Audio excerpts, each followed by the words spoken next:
Hello YouTube, Robin Hood Bricks here, and after all the changes that I've made to the new express passenger train set 60337, I'm still not entirely happy with the front profile of both the locomotive and the cab car, and I think those are problems that a lot of people share, so that's what I'm going to try and fix today.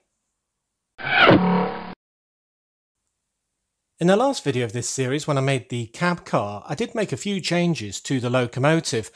I increased the size by 2 studs of this bricks on the side panel just so it would decrease the amount of lime on the front, and I also swapped out the window and kind of moved it to this aeroplane style one with the curved corners, and I think that looks a lot better. But it hasn't fixed the massive problem with the kind of whole front nose of this locomotive. Yeah, I think like a lot of you, when I first saw the photos, I couldn't quite put my finger on what was wrong with it, but I'm certain it centres around this cockpit piece. It's kind of too long, too curved, not in keeping with the rest of it, and it kind of pushes back the roof a bit too far in my opinion. I think the roof should be starting about here, but essentially now it looks like it's been swept back, maybe by the speed of this train, kind of like somebody's wig that's kind of slipped back on their head a bit too far, a bit too unfortunately. So I think that needs fixing at the same time. And although I did extend this section, I still think this lime area on the front is a bit too big and a bit too featureless. So I want to add a lot more detail here, probably including a driver door, and that will reduce the lime, or at least the impact of it, quite a bit. So that is a few things that need sorting. So while I'm there, I'd also thought I'd sort out the bogie situation, because we've got the big motor on the back and this very piddly small one on the front. And I thought it'd look a lot better, kind of the other way around, where we've got a small one on the back to match our other carriages, and then we have the motor on the front. So that is what I'm planning to do. So I guess I should start by stripping this thing down. Alright, so I've stripped that down quite a way, as you can see, but the first change has already been done, in that I've got the motor now on the front, with the wire coming through the front hole, and the bogie on the back, and all I had to really do was move the magnet onto the bogie to make that possible. So far so simple. The rest is in large pieces, because some of them will be introduced unchanged, like the driver and his seat over there, and then kind of the entire front section, which is going to get a bit messy because we've got to deal with these wires, of course, and that can go on pretty much unchanged, at least along the centre. Now, one of the things that makes the modification of this train quite difficult is these very large slope pieces we've got. I mean, we've got these big line ones, and we've got these 1x6 curved slopes, both in white and in lime as part of this, and those have to change if we're going to kind of crunch up the front to make it a little bit shorter. And one such change is that I've basically made my own replacement 1x6 curved slopes, which, although very similar, have got that extra stud and will allow the lime piece to kind of attach one further in, and every stud counts in this. So essentially that has squished up the front just by one stud, and that sort of change is going to be very important. So I'm going to add my new slope there, a 1x1 brick. Then, just for a bit of texture, I'm going to add one of these ones with the grooves on, and then a 3, and then I'm going to add some jumper plates, because this is where I'm going to have my door. And you don't have to recess your door, of course, but I tend to. I mean, if you look at the way I've done it on here, and I've got my old door handles on the left and my new style door handles on the right. I will be changing them all to the one on the right. You'll see that they are recessed by that half stud. And although that's not incredibly realistic, I kind of like it because it makes them stand out a lot more and makes them very visible. Because otherwise, even though you've got a sort of handle there, it looks exactly the same as the rest of the side. So that's what I'm going to be doing here as well.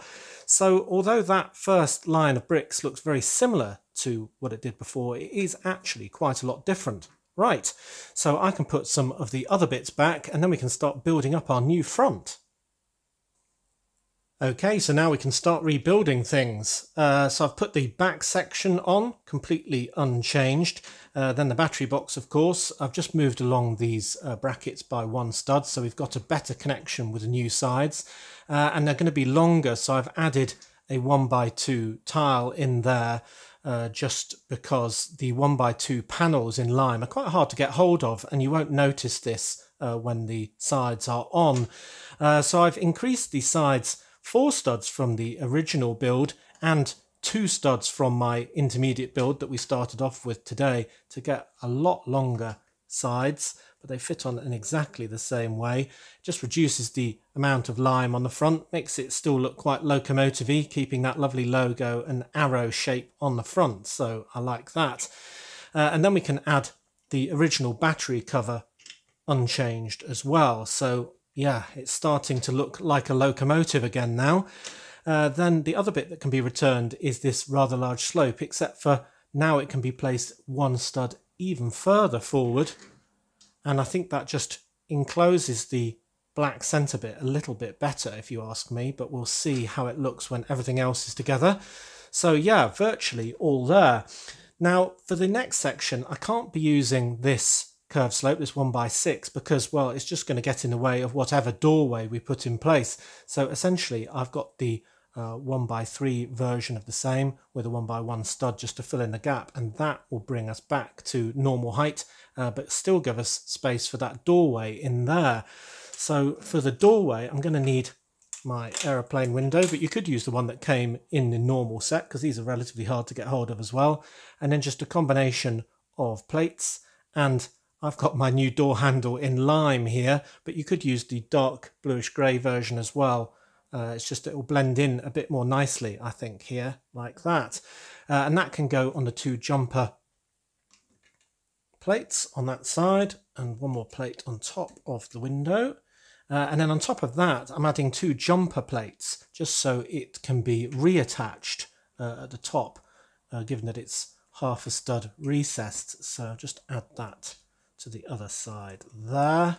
It will soon become clear while I'm doing all this, because basically it needs to fit again to the underside of the next level. So essentially that will be like that.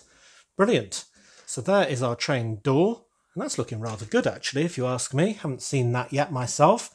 Then I can put in a column of 3 1x1 bricks in that gap on both sides, of course. Hopefully that won't fall into the middle of the train now. Let's do that. And I can use a 1x6 just to bridge them. Looking good. Very nice. And then for this gap, I could just use 3 1x2 bricks, and that would be absolutely fine because you get enough of those with the original set. I've just managed to get some of these profile bricks with the groove down the centre, and though I haven't got any particular reason for doing that, it just adds a bit more texture and is a bit more interesting. So if you can get hold of those, why not include them as well? And then we can get the curved slope on there. And yeah, it's looking really good. Nice driver door. The original slope, but slightly more further forward than it was before.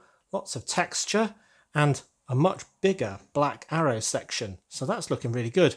I'm going to finish off the other side, and then we can get onto the all-important new cockpit piece and front of roof section.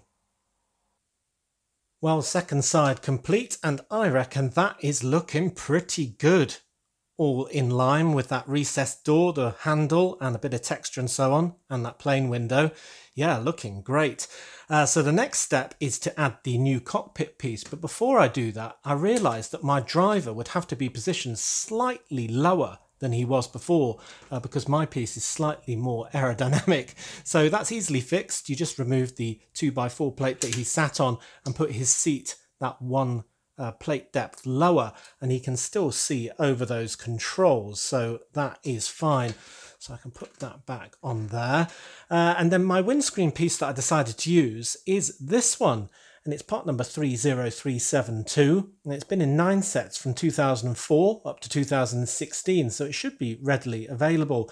Most recently there's 2 in the Avenjet Space Mission 76049. And I kind of like it because it's exactly the same profile as these black pieces on the front, and it's got these square corners, so it won't have sort of unaerodynamic kind of pockets in it like we did with the rounder dome that the set came with. I really didn't like that sort of angle there. So that's the one I'm going to use. Now, the downside of the way that I'm going to be building this is that it won't be openable, so you won't be able to get at the driver. So get him in the position that you want him in now, and I'll just remove this 2x6 plate and it will go in there in a moment. But these kind of hinge modified plates will be attached to the top of these jumpers, so it is a bit fiddly to start with. Let's try and do that. There we go. That's on one, that's on two. And you'll see that that just is seamless with the bit below it. The angle completely continues up there, and that angle is completely seamless, and there's no sort of, you know, horrible sort of nooks that are left over. So I think that looks a lot better already, but it'll get even better when we add the remaining bricks. So I've got that little setup to go over there and just encapsulate and strengthen all of that. That one will go in there. It's loose at the moment, but we'll be adding our additional roof piece in here, and that's going to hold absolutely everything else together.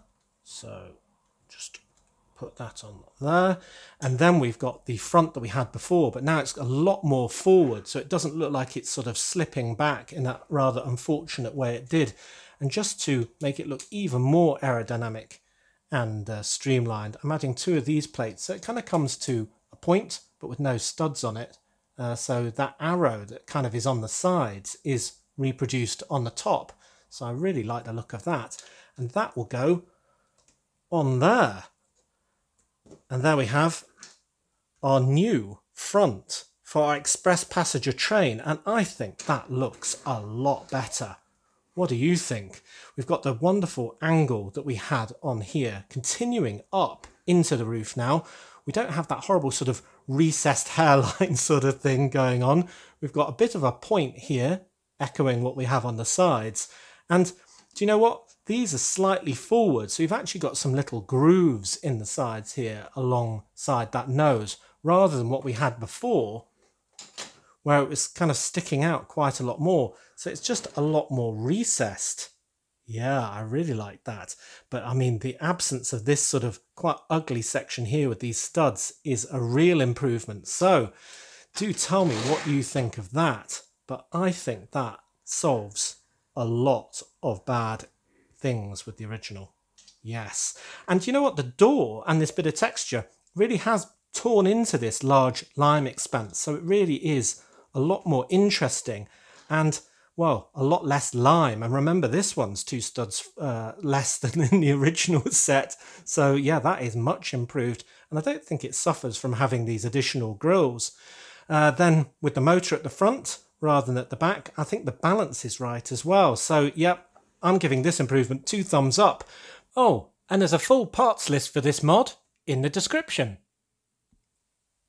Now, before I move on to the cab car, I did want to reflect a couple of suggestions made by my wonderful subscribers. And the first was adding a locomotive number to the front of this train. So I've added this rather nice 86009 sticker in white to both sides.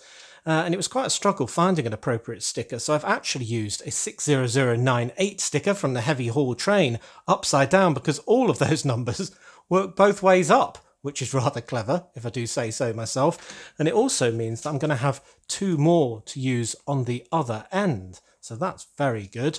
So well worth a bedoing, as it breaks up that lime area even more with a little bit of white that's in keeping with the other sticker on the side. So yeah, I really like that. Thanks very much. Then the other one that has been suggested is to add a second pantograph to this locomotive. Now that's because fast speed passenger trains work in different ways. Some just have one pantograph that works in all directions, but some, where they have a locomotive on one end and a cab car on the other, they actually have 2 pantographs on the one end. And that would be so that it would use this one when going that way, and then when the whole thing needs to go the other way, it would go like that for reverse operation, because, well, you wouldn't turn the whole train around on its length. And the cab car in this particular setup doesn't have a pantograph on the other end. So yeah, I kind of like that suggestion. I kind of like how it looks, a bit more busy, covering up a bit of that battery kind of compartment hole. So yeah, you'll have to let me know what you think of that one, but I definitely think that it's worth another bedoing. Well, I'm really happy with that, because it fixes all of the problems that I had with the original.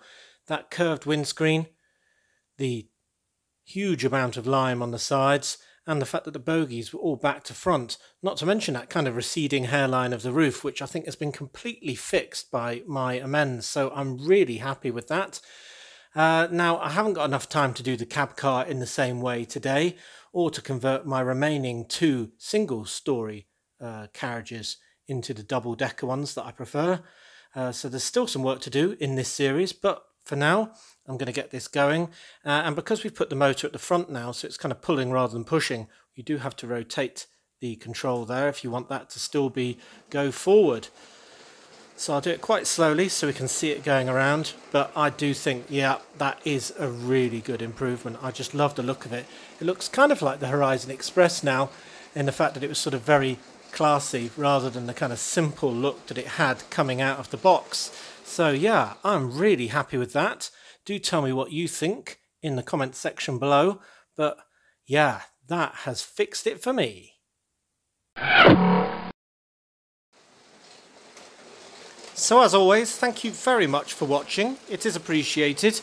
Do remember to like, comment and subscribe for more awesome LEGO videos, including the remaining elements of the conversion of this train, of course. And if you value this channel, there are many ways in which you can support it. Do check out the links in the description below. And next time on Robin Hood Bricks, it will be a Wednesday, so we'll be doing a haul. And then, well, I might just get on with finishing this off once and for all on Friday. So until all of that, see you!